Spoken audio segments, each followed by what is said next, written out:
Alam niya na pang-Espanyol talaga ako, guys. Sabi sa akin, gracias. Sabi ko, gracias, papi.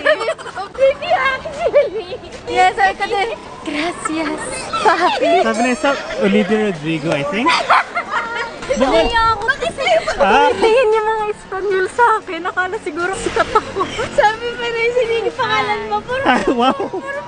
Pagtapos yung magpa-selfie, hinig yung pangalan. Selfie Mabenta first, talaga name ako dito. later. Binigay ko yung pangalan mo ah. So, alam ko na yung mukha ko is pang mga Espanyol. Espanyol, Spanish bread. Kaya pala nung bata ko, paborito ko yung tinapay. Ako lang to, be. Pero na-realize ko talaga, sa Pilipinas, Sana. okay lang. Gusto kasi nila yung kulay ng ate. Pero dito, girl, tabi! Tabi, siya na. Feeling ko talaga, itong araw na ito, mahahanap ko yung lalaki. Di ba sabi ko sa'yo, cute ng dress mo eh. Sabi na sa'yo, pag Espanyol. Ganun Yeah, eh. yeah. Maniwalo. Kasabahan mo na ng ganong sayo yan eh. Paano? Kaya wala.